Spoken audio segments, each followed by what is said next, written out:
realize its vision in America, the Muslim Brotherhood gave rise to a complex interlinked network of Islamic organizations. Groups that present a seemingly legitimate public face to camouflage their hidden U.S. agenda, with civic sounding names echoing those created in the heyday of the Civil Rights era, such as the Muslim Students Association, MSA, the Islamic Society of North America, ISNA, the Council on American Islamic Relations, CAIR. Collectively, these groups dominate representation of the Muslim American community, though not one of them incorporates the words Muslim Brotherhood in its name. The Muslim Brotherhood is like the Russian doll. It's one organization inside another, inside another, inside another, and it's endless. You never have a complete sense of it unless you have the totality of the dolls. They are very, very clever if you are privy to their master plan. Our code name for the series of cases that I was engaged in from the late 90s through 2007 was codename Tangled Web. And I have always believed that one could not have come up with a more appropriate term, because that's what it was. This is the same conclusion the FBI had come to 20 years earlier.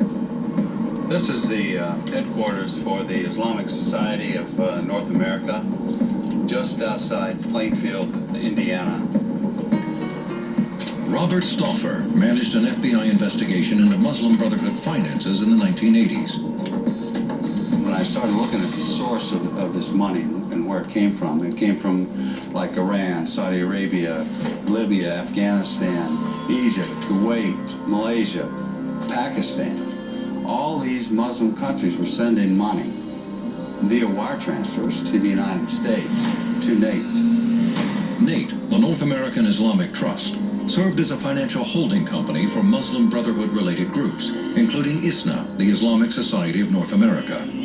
Its major source of funding came from Saudi Arabia and other Muslim countries. Now we're talking millions and millions of dollars coming into NATE for distribution to individuals and to organizations and to purchase property.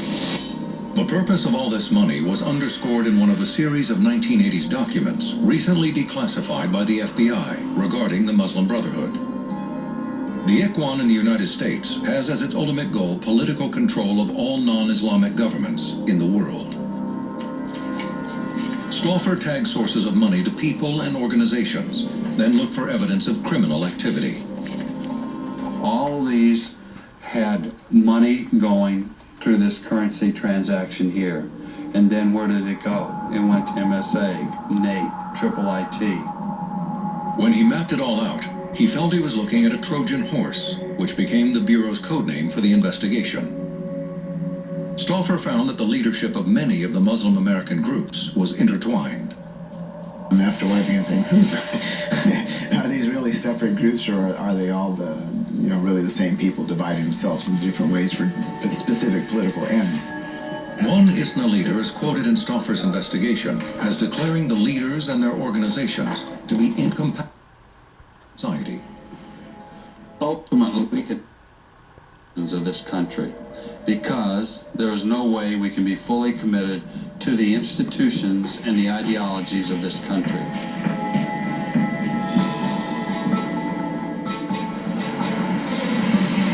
The Justice Department ultimately closed down the FBI's investigations without filing charges. NATE and the other groups' status as religious and non-profit organizations gave them a certain amount of cover from law enforcement. Deception itself just needs to be exposed. In the same way that racism can't be just generically outlawed, it has to be exposed in order for it to be delegitimized. That's the only way these groups will end up becoming exposed, through the disinfecting of sunshine. There's some good people in these organizations, and a lot of them themselves don't even know the inner workings of the Brotherhood. But you have to know the personalities who founded these things. You have to look at what they were calling themselves before they changed the name. You have to follow the paper trail. Each day that I come into work, I'm reminded of how much I enjoy this job.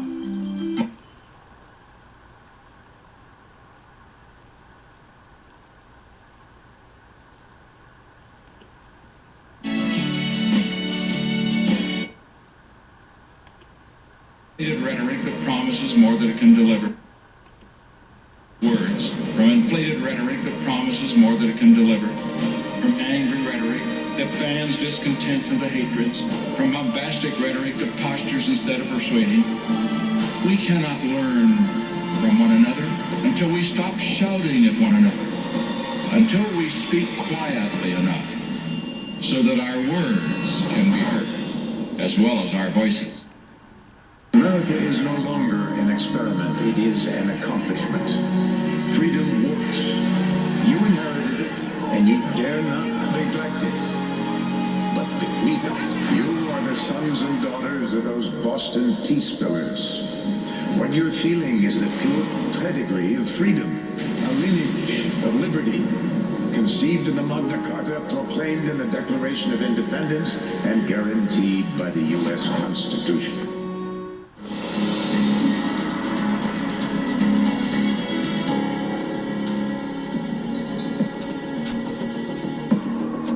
In August 2004, a Virginia man and his wife were stopped on the Chesapeake Bay Bridge in Maryland for videotaping the bridge's suspension cables. Federal investigators knew Ismail El-Barassi had already been under scrutiny for his connections to the terrorist group and Muslim Brotherhood-spawned organization, Hamas. Ultimately, that arrest led to a search warrant of Mr. El-Barassi's home, which revealed thousands of documents that absolutely blew the doors open on our understanding of the Muslim Brotherhood movement in the United States. We had discovered to our amusement that he was actually kind of the archivist for the American branch of the Muslim Brotherhood. The FBI found a cache of documents detailing the structure of the Muslim Brotherhood in the U.S., including this one, revealing the goals of the group in America. It was titled An Explanatory Memorandum on the General Strategic Goal for the Group in North America. It's dated May 22, 1991. The document named the organizations that could be enlisted to achieve the group's goals.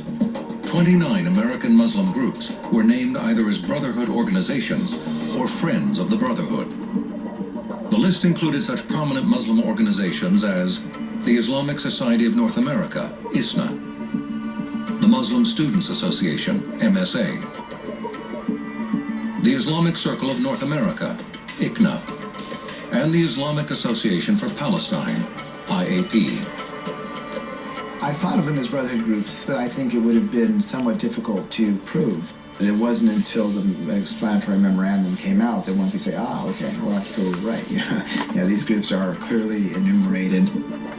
The documents and the information on those documents that we reviewed was entirely consistent with our years of covert investigation. The fascinating thing to me is that they describe in some detail their thinking. In the United States, you need organizations. Therefore, we set up organizations. Boom, boom, boom, boom. And there they are. And I think that sort of the understanding of the American culture and the American political structure demonstrated by that is rather extraordinary. The organizations that were on that list represented a huge segment of the Islamic voice in North America at the time. The memorandum not only named names, it candidly revealed just how the Brotherhood viewed the United States as a target for conquest.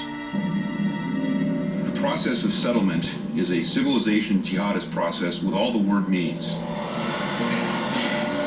The Ikhwan, which is what the Brotherhood uses to describe themselves, must understand that their work in America is a kind of grand jihad in eliminating and destroying the Western civilization from within and sabotaging its miserable house by their hands in the hands of the believers so that it is eliminated and God's religion is made victorious over all other religions.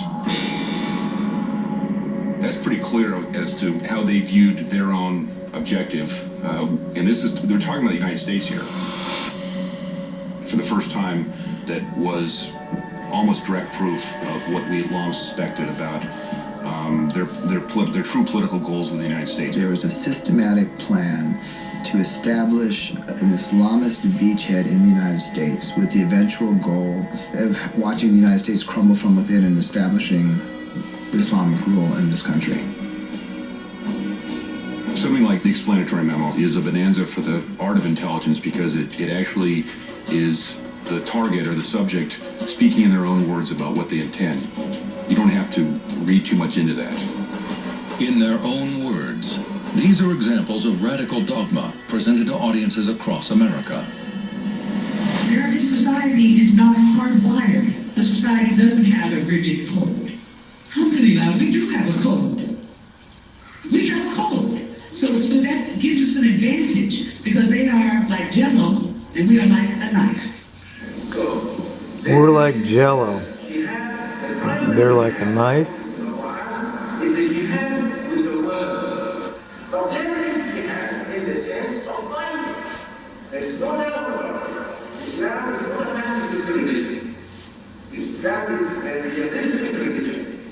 The only obligation that we have to live in this country is dollar. Because, why am I saying that? Because we are paying taxes. These taxes are going to killing people for our religious systems. So we better have a pretty good justification for what we do.